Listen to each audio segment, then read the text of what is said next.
Marcus King leaned back in his office chair, finally allowing himself a moment to savor the rare satisfaction of victory.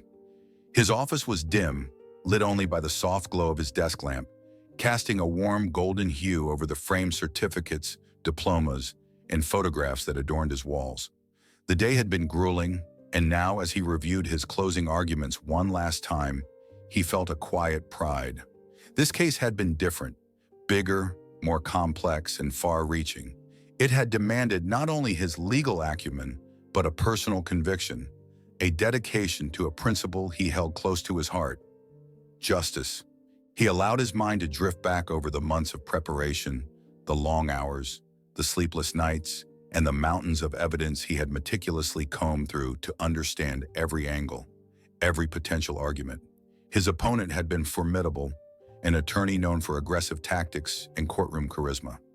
But Marcus had learned long ago that his own strength lay not in flashy theatrics, but in steady resilience, in building his cases like intricate puzzles, leaving no piece unexamined. He had just finished a case that would not only impact the individuals involved, but would ripple outward, setting a precedent that could influence the legal landscape for years. This wasn't just about a verdict, it was about setting a new standard. He knew as he gazed down at his closing notes that his words might be quoted in law journals, discussed in classrooms, even referenced in future trials. His decisions had the potential to ripple across the judicial landscape, subtly guiding future decisions and shaping the legal standards of tomorrow. Marcus was no stranger to high-stakes cases, but this one had been personal.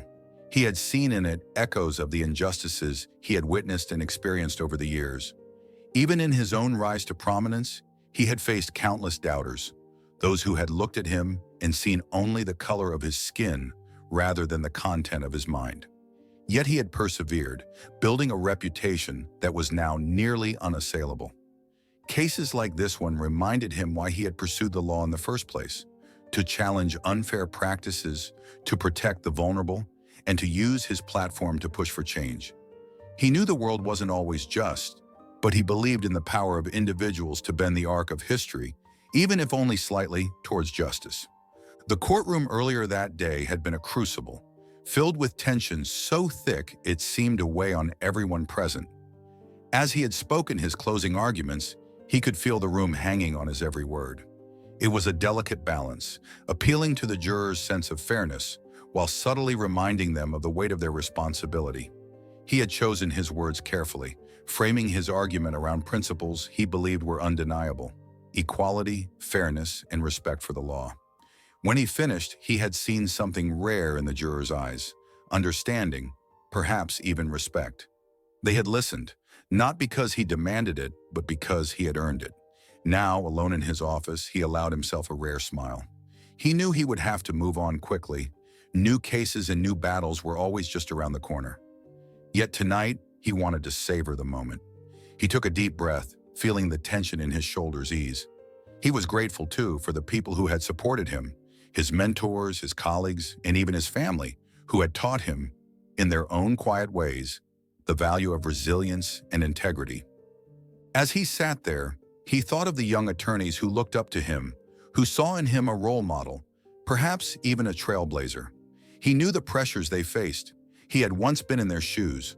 If this case could serve as a beacon, guiding them through their own storms, then it had been worth every hour of work, every sacrifice. He glanced at a photograph on his desk, a black and white image of his father standing proudly in front of a small community center. His father had been no stranger to struggle, working tirelessly in the civil rights movement, pushing for incremental changes that seemed painfully slow at the time, but eventually shaped the course of their community. Marcus's path had been different, but he felt the same determination, the same unyielding commitment to justice. This case was a victory not just for him, but for everyone who believed in the rule of law, in the idea that justice, though sometimes elusive, was worth fighting for. He hoped it would be a reminder that even in the face of adversity, change was possible.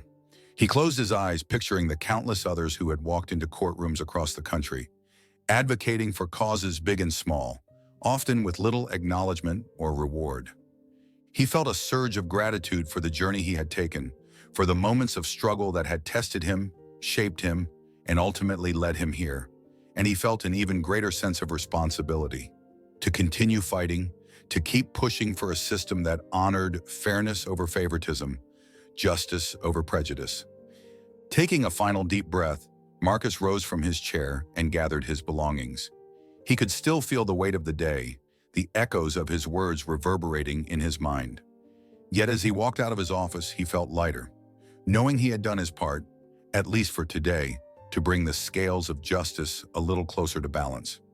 As Marcus stepped out of his office and into the cool night air, he welcomed the quiet. The weight of the day seemed to lift slightly as he slid into the driver's seat of his car, letting the familiar scent and comfortable silence settle him. This was his sanctuary in a way. An upscale car he had worked hard to afford, one that symbolized not just his achievements, but his independence.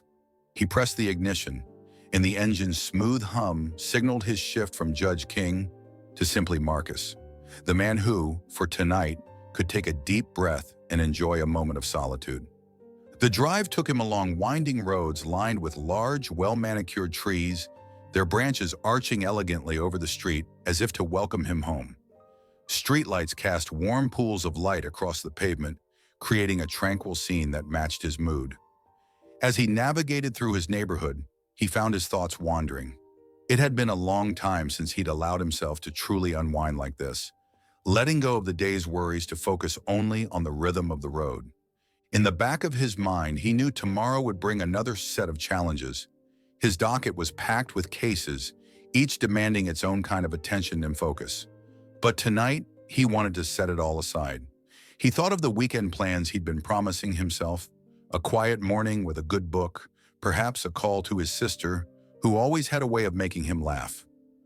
For a moment, he imagined slipping into the ordinary life he sometimes fantasized about, where he could be free of the weight his role carried.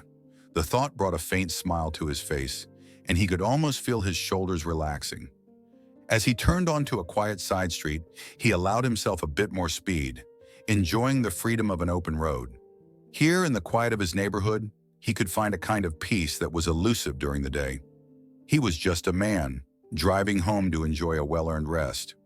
In the distance, a faint flash of red and blue lights suddenly caught his eye in the rearview mirror.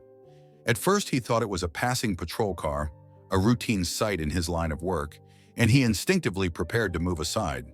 But as the lights closed in, he realized they were directed at him. The sudden realization brought with it a knot of unease, a tension he hadn't expected to feel on a night like this. With a sigh, he signaled and pulled over to the side of the road, the gentle hum of his car falling silent as he parked. A figure emerged from the squad car, backlit by the swirling lights, casting a looming shadow against the pavement. Marcus could see the officer approaching slowly, deliberately, with a posture that suggested authority, or perhaps something else, something less certain, more scrutinizing. As the officer reached his window, Marcus rolled it down, keeping his hands visible on the wheel, a habit he had picked up over the years, a precaution that he knew all too well could be the difference between misunderstanding and safety. "License and registration," the officer's voice cut through the silence, low and detached. Marcus nodded, his tone calm as he replied, "Of course, officer." He retrieved his wallet and the registration from the glove compartment with steady hands, passing them over without hesitation. He noticed the officer's gaze linger on him longer than seemed necessary, his eyes narrowing slightly. A look Marcus had encountered before, but rarely so blatantly. The officer glanced down at the license, then back up at Marcus, his brow furrowing. "This your vehicle?" he asked, the question carrying a subtle edge. "Yes, it is," Marcus responded evenly, holding the officer's gaze. He could feel the officer scrutinizing him, as if trying to fit him into a preconceived image that simply didn't match. Marcus had seen it before, and each time, it was a reminder of how easily people could be misjudged based on appearance alone. He stayed composed, keeping his tone respectful, though he could feel a quiet indignation building beneath the surface. The officer's expression didn't soften.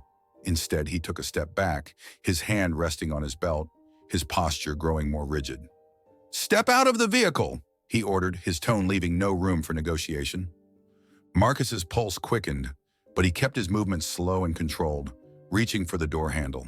He could feel the chill of the night air as he stepped out, the flashing lights casting sharp shadows across his face and the ground around him.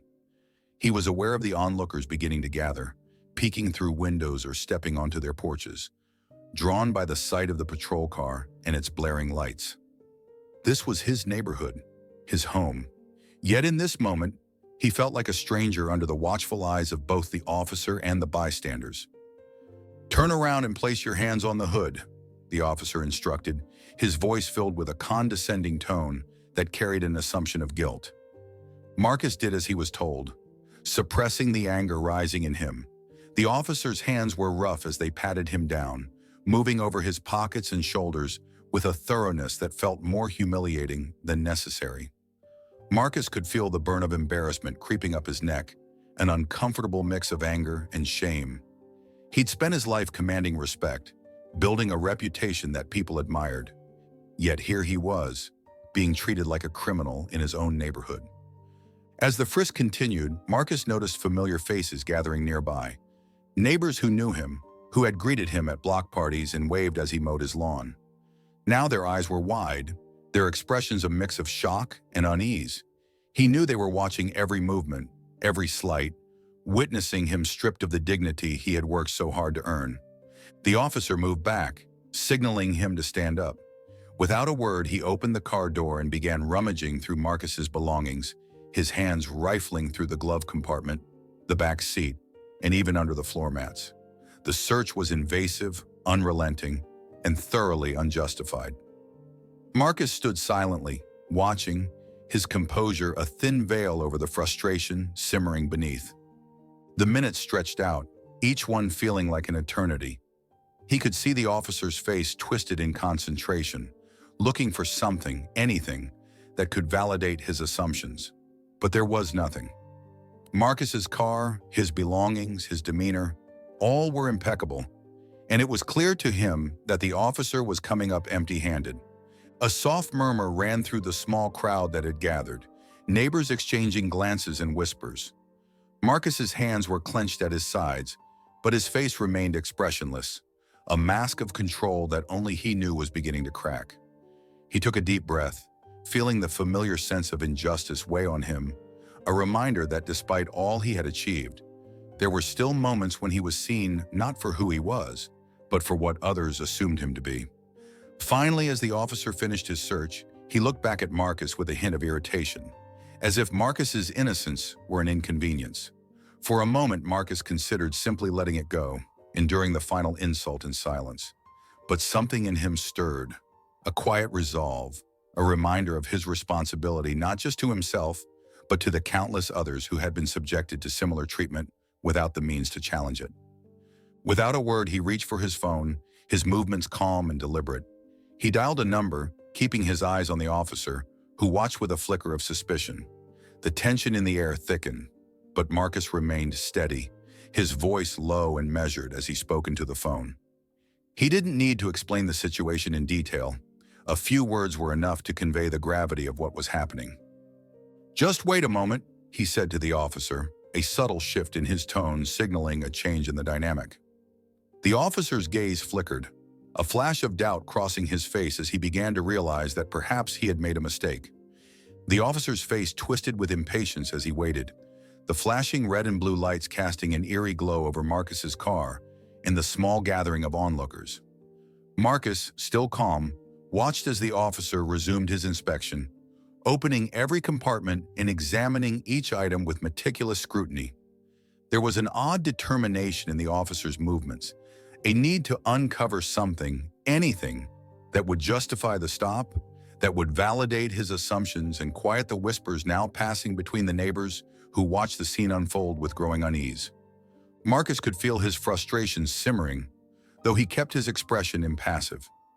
Every minute stretched into what felt like an hour, and each second seemed to etch the moment deeper into his mind, a moment that he knew he would carry long after the patrol car's lights faded. Here he was, a man who had worked tirelessly to uphold the law, now on the receiving end of its misapplication, trapped by the very stereotypes he had fought against throughout his career. The officer began pulling out items from the glove compartment. Marcus's insurance papers, a few documents from work, and even a small notebook where he occasionally jotted down thoughts between hearings. With each item, the officer's expression darkened, his irritation mounting. The search was yielding nothing. There was no stolen property, no contraband, nothing to support the suspicions that had led him here. The neighbors continued to watch, some stepping closer, others murmuring to one another with expressions of shock, discomfort, and even disapproval. Finally, the officer straightened, closing the last compartment with a sharp motion, his frustration now barely concealed. For a moment, he met Marcus's gaze, and in that moment, Marcus saw a flicker of uncertainty, perhaps even embarrassment. But the officer quickly masked it, his face hardening once again, as if to remind himself of his authority. Marcus, however, remained composed, watching him with a quiet resolve, refusing to let the officer's condescension strip him of his dignity. As Marcus returned his belongings to the car, he felt a familiar sense of resolve settle over him. This was more than a traffic stop. It was a reminder, a harsh, uninvited one, that despite his accomplishments, his reputation, and his position, there were still those who would see only the surface, who would never look beyond the color of his skin. He could feel the weight of the moment pressing down on him, but instead of allowing it to anger him, he let it sharpen his focus. He had endured this not just for himself, but for others who had faced similar indignities without the means to challenge them. In the silence that followed, Marcus took out his phone again. He made a call, brief and composed, his words a quiet contrast to the tension that still hung in the air. "Yes," he said, his tone steady and unhurried. "Could you send someone to my location?" He gave the details calmly, glancing once at the officer, who shifted uneasily, his confidence beginning to waver. Marcus had dealt with situations like this before, and he knew exactly what to say, how to handle it. It was a skill he had honed over years of navigating the nuances of respect and authority, a skill that allowed him to assert his rights without inciting further confrontation. The officer watched him, his brows knitting together in a mixture of frustration and uncertainty. Marcus noticed the subtle change in the man's posture, the way his hand moved from his belt to his side, as if he were beginning to sense that this encounter was not going as planned. For the first time, Marcus saw a flicker of doubt in the officer's eyes, a silent question of whether he had indeed made a mistake. Within minutes, the faint sound of another car approaching broke the tense silence. Marcus turned, his expression impassive, as a marked police car pulled up, parking a short distance behind the first patrol vehicle. The driver's door opened, and a tall, uniformed lieutenant stepped out, his face set in a grim expression as he took in the scene before him. He moved with a quiet authority, his gaze sharp and observant, and Marcus could tell immediately that this was someone who understood the weight of the situation. The lieutenant walked over, nodding once to Marcus in a subtle acknowledgement of respect, before turning his full attention to the officer. "Officer Brown," he said, his tone level but laced with an unmistakable edge of disapproval. "What's going on here?" Officer Brown shifted uncomfortably, avoiding the lieutenant's gaze as he stammered out an explanation. I pulled over the vehicle, sir. It seemed suspicious." His words were hesitant, his confidence visibly shaken. He knew, as did everyone else watching, that he had little ground to stand on. The lieutenant's expression darkened, his jaw tightening as he processed the explanation. He glanced at Marcus, his eyes showing a hint of regret, before he turned back to Brown. "Did you check his ID, his registration, his credentials?" he asked, his tone carrying a quiet authority that made it clear he expected a thorough answer. Brown swallowed, nodding. "Yes, sir," he said, his voice barely above a whisper. "Everything's in order." There was a moment of silence as the lieutenant regarded him, his disappointment evident. He looked back at Marcus, his expression softening, though the frustration in his eyes was unmistakable. Turning back to Brown, the lieutenant's voice dropped, quiet but firm. "Do you realize who this man is? Do you have any idea the level of disrespect you've just shown, not just to him, but to our entire department?" Brown's face turned pale and he looked down, his hands fidgeting nervously as he began to grasp the gravity of his actions. The neighbors watched, some with quiet satisfaction, others with discomfort. As the lieutenant continued, his voice steady. "This is Judge Marcus King. The man you've just humiliated is one of the most respected judges in this state." Marcus watched the scene with a measured calm, observing the subtle shifts in the officer's posture, the way his face drained of color as the lieutenant's words registered. But as the lieutenant prepared to continue, Marcus stepped forward, raising a hand in a gentle yet authoritative gesture. "Lieutenant," he said, his tone respectful but firm, "if I may." The lieutenant paused, looking at him with a mixture of respect and regret. Marcus turned to the young officer, his gaze steady and his voice calm. "Officer Brown, I understand that you were doing your job, but there is a way to go about it that does not involve assumptions, that does not rely on prejudices, whether conscious or unconscious." Brown's eyes flickered with guilt, his face tense as he listened. Marcus continued, his words measured. "The uniform you wear is a symbol of trust and responsibility. It's meant to protect and serve everyone, not to single people out based on what they look like or where you think they belong." He could see the impact of his words in the officer's posture, the way his shoulders slumped slightly, as if the weight of his actions was finally settling on him. The lieutenant nodded, stepping in to support Marcus's point. "You're a representative of this department, Brown. This isn't just about you or him. It's about how people see us, how they trust us."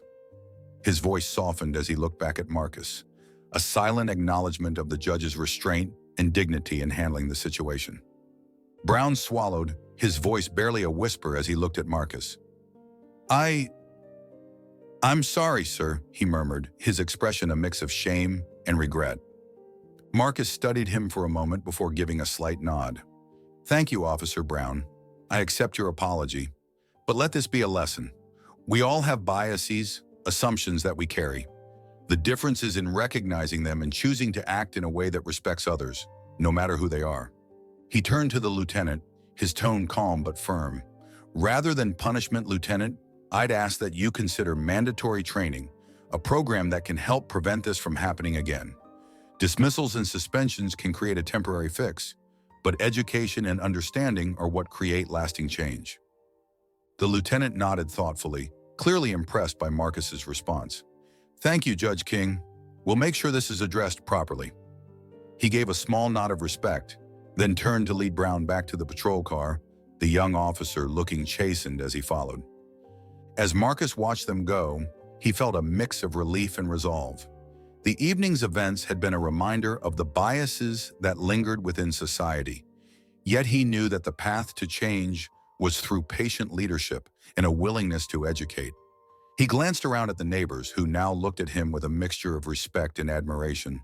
Some nodded, silently acknowledging the strength he had shown, while others turned away, perhaps questioning their own biases. As he returned to his car, Marcus allowed himself a final deep breath. He had come through the evening not just as a judge, but as a man who had chosen to advocate for growth over anger, for change over retribution. And as he prepared to drive away, he felt a renewed sense of purpose, a reminder that the fight for justice was not only in the courtroom, but in moments like these, in the everyday encounters that slowly, quietly shape society. The night was still, the only sounds the faint hum of the police radios and the quiet murmurs of the onlookers beginning to disperse. Marcus took a steady breath, observing Officer Brown, who now stood beside the lieutenant. Head bowed and hands clasped, his face a study in remorse.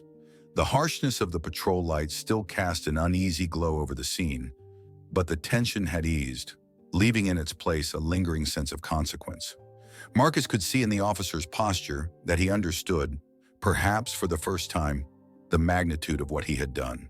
The lieutenant took a few measured steps back toward Marcus, his expression softened but deeply apologetic. "Judge King, I want to express, on behalf of the department, our deepest apologies for what you experienced tonight. This isn't the standard we stand by. I promise you, this will be addressed immediately, and Officer Brown here will face appropriate disciplinary measures." Marcus listened, his face calm but contemplative. He had spent much of his career advocating for justice, not as a weapon of retribution, but as a tool of reform. He knew that punishment could sometimes reinforce the cycle of misunderstanding, could deepen resistance instead of fostering understanding. With a slight incline of his head, he signaled for the lieutenant to hold a moment, drawing in a breath to find the right words. What he needed to say next would require care and clarity. "Lieutenant," he began, his tone steady and composed, "I appreciate your intention to handle this with the seriousness it deserves. And I won't deny that tonight has been difficult. But I want to ask that we don't rush into disciplinary actions that only temporarily address the problem. This isn't just about one incident or one officer." He turned his gaze toward Brown, who looked up, his expression tense but attentive.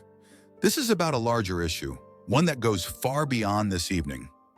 The lieutenant's brow furrowed slightly, unsure of where Marcus was leading, but he listened closely, nodding for Marcus to continue.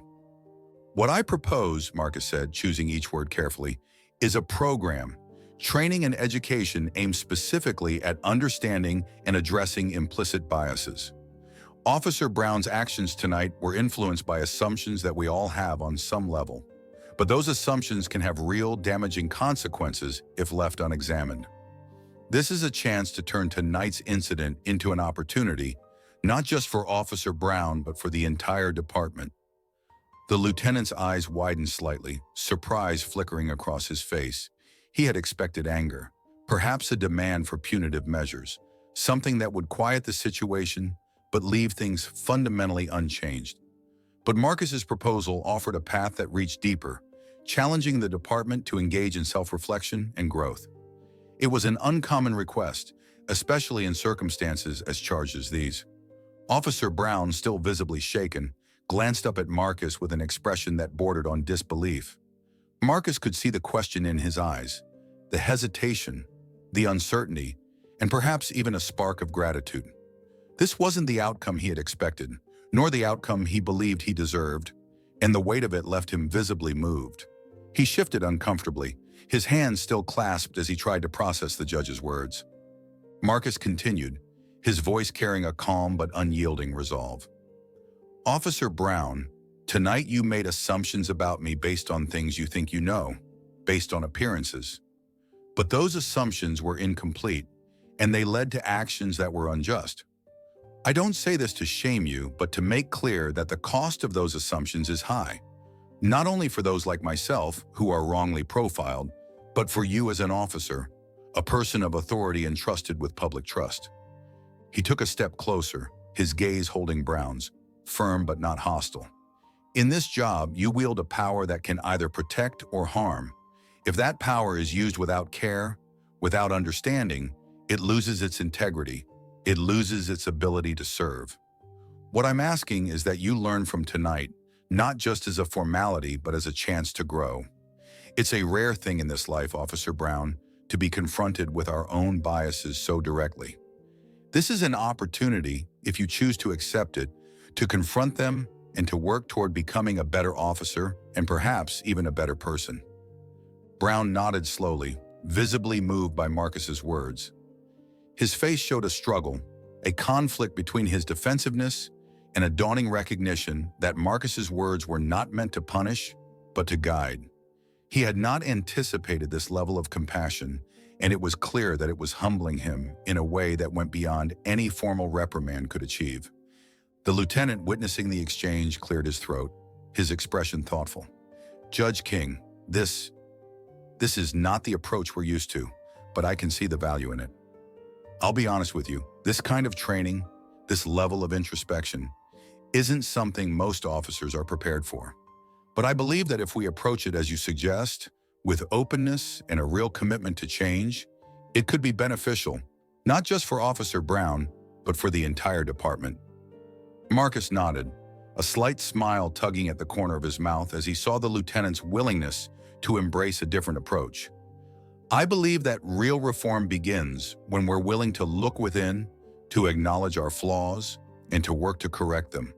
Punishment may create compliance, but understanding fosters real change." Brown, visibly moved by Marcus's words, took a step forward, his voice low but steady. "Judge King, I don't know what to say. I know that I acted out of line, that I crossed a boundary I had no right to.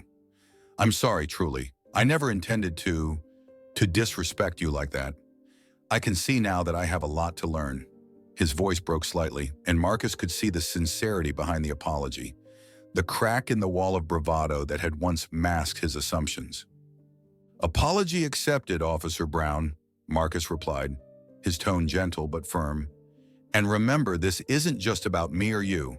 This is about how we treat each other as human beings, about making sure that everyone you encounter is seen as more than just a profile or a stereotype. You're in a position of authority, but authority without respect for others is hollow." The lieutenant placed a hand on Brown's shoulder, his grip firm. "We'll make sure the training is not just a formality. It will be a requirement for everyone in the department. It's time we took these issues seriously, Judge King. And if there's anything else we can do to make amends, please don't hesitate to reach out to me directly." Marcus gave a small nod of gratitude. He could see that this interaction had planted a seed, a moment that would ripple out in ways none of them could fully predict. He knew that his choice to advocate for education over retribution might not sit well with everyone, that some might see it as a missed opportunity to make an example of Officer Brown. But he also knew that if true change were to take place, it had to start with understanding, not fear. He believed in the potential for growth and knew that one empathetic conversation could sometimes create more lasting impact than any punishment.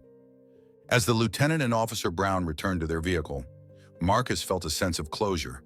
The lights began to fade as the patrol car drove off, leaving him once again in the quiet of the night. He looked around, seeing the lingering faces of his neighbors watching him with a newfound respect and admiration. Some nodded in silent acknowledgement. Others simply looked on, perhaps reconsidering their own assumptions. Marcus climbed back into his car, the weight of the evening slowly dissipating. He knew that the road to justice was long and often challenging, but tonight he felt he had taken a meaningful step. Not just for himself, but for a society that needed these small acts of patience and resilience to pave the way toward a more equitable future. As he put the car in gear and drove down the darkened street, he allowed himself a quiet moment of pride. It wasn't just his professional life that had brought him to this moment, but the person he had chosen to become. A man who, even when faced with injustice, chose to confront it with grace, compassion, and a commitment to a future where moments like these might someday be less frequent. In that quiet drive home, he knew he had done more than win a small victory. He had planted a seed of change, one that he hoped would grow in the minds of those who had witnessed it, both in the officer and in those who had watched from the shadows. As Marcus turned onto the main road leading away from the scene, he felt a strange mixture of emotions settling over him. Relief, certainly, but also a lingering heaviness, an ache that he couldn't quite name. The night was quiet now, the flashing lights and watching faces left behind. Yet the memory of the encounter clung to him, threading through his thoughts as he drove. The streets were mostly empty, the gentle glow of streetlights casting elongated shadows along the sidewalk. The world had returned to its usual calm, yet Marcus felt anything but. He replayed the events in his mind, dissecting each moment with the precision of a lawyer, but with the weariness of someone who had shouldered one too many battles. Tonight's encounter had shaken something loose within him, bringing to the surface a familiar frustration. No matter how high he climbed, how many cases he won, or how respected his title, he was still seen by some as less. The realization was not new, yet tonight it felt freshly painful, perhaps because it had happened so close to home, in the very neighborhood he'd chosen for its tranquility, its promise of respite. He let out a sigh, his fingers flexing on the steering wheel as he navigated the winding roads. His mind wandered to the young attorneys he mentored, those bright, hopeful faces who looked up to him, seeing a beacon of what they could become. He knew they too would face moments like this, moments when their hard-won accomplishments would feel invisible, dismissed by someone who saw only the surface.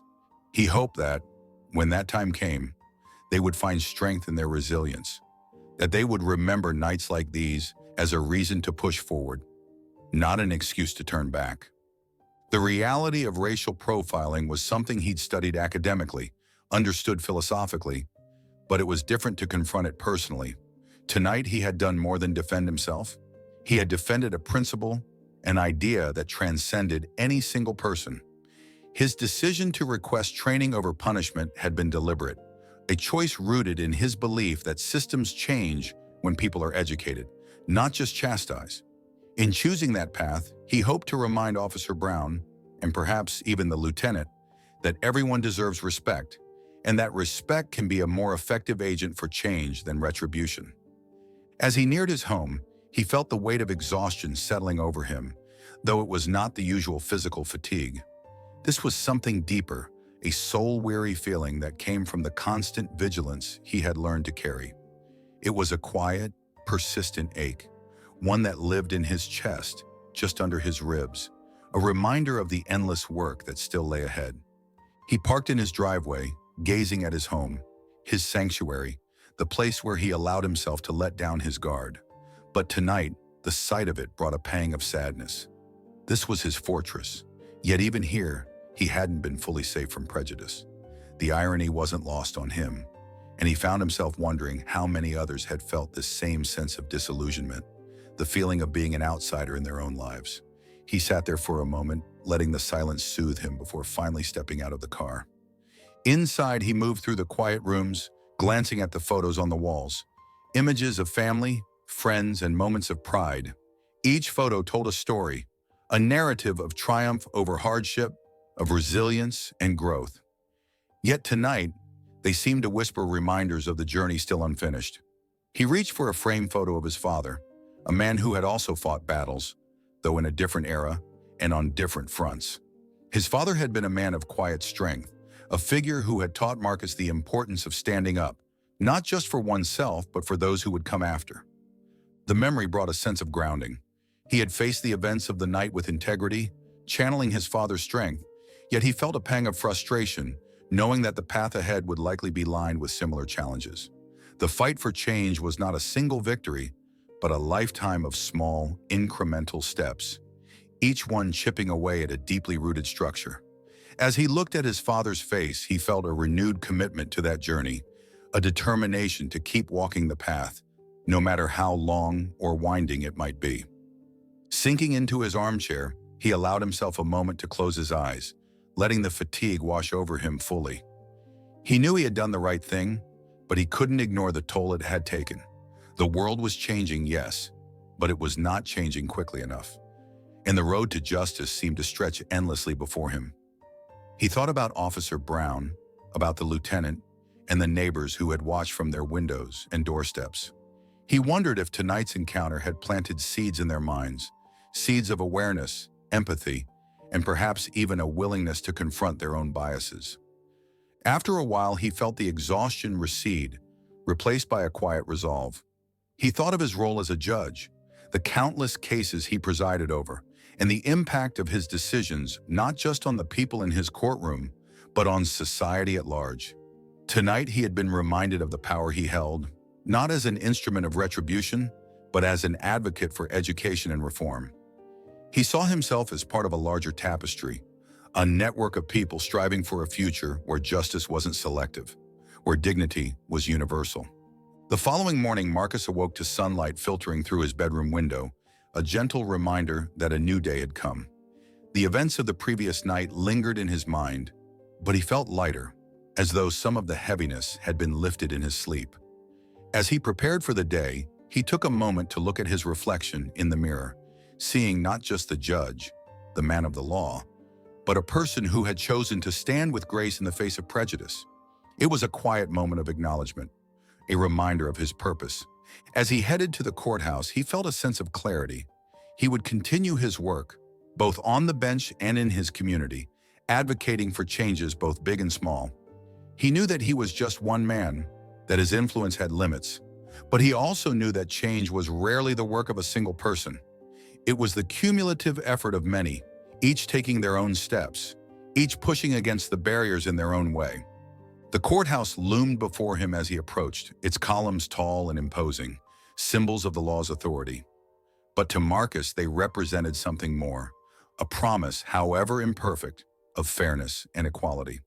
As he stepped through the doors, he felt a renewed commitment to that promise, a vow to continue his fight for justice. to use his position not just as a judge, but as a force for change. Throughout the day, he encountered colleagues who greeted him with their usual nods of respect. Yet he noticed something different in their eyes, a subtle awareness, as if the events of last night had somehow traveled through unseen channels, casting ripples he hadn't anticipated.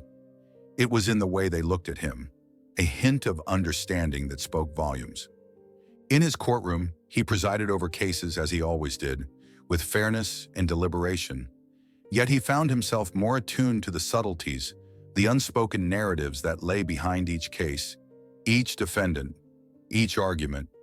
He was reminded of the humanity woven into the law, the need for empathy alongside judgment, for understanding as much as discipline. As the day came to a close, Marcus found himself once again in his chambers, reflecting on the journey that had brought him here. His actions had sparked conversations, both within his department and beyond, and he knew that the impact of those moments would continue to unfold, in ways both seen and unseen. It was a reminder that each choice, each act of courage, carried within it the potential to reshape the world, however slightly. As he prepared to leave, he glanced at the portrait of Lady Justice that hung on his wall, her scales held high, her eyes bound by a cloth.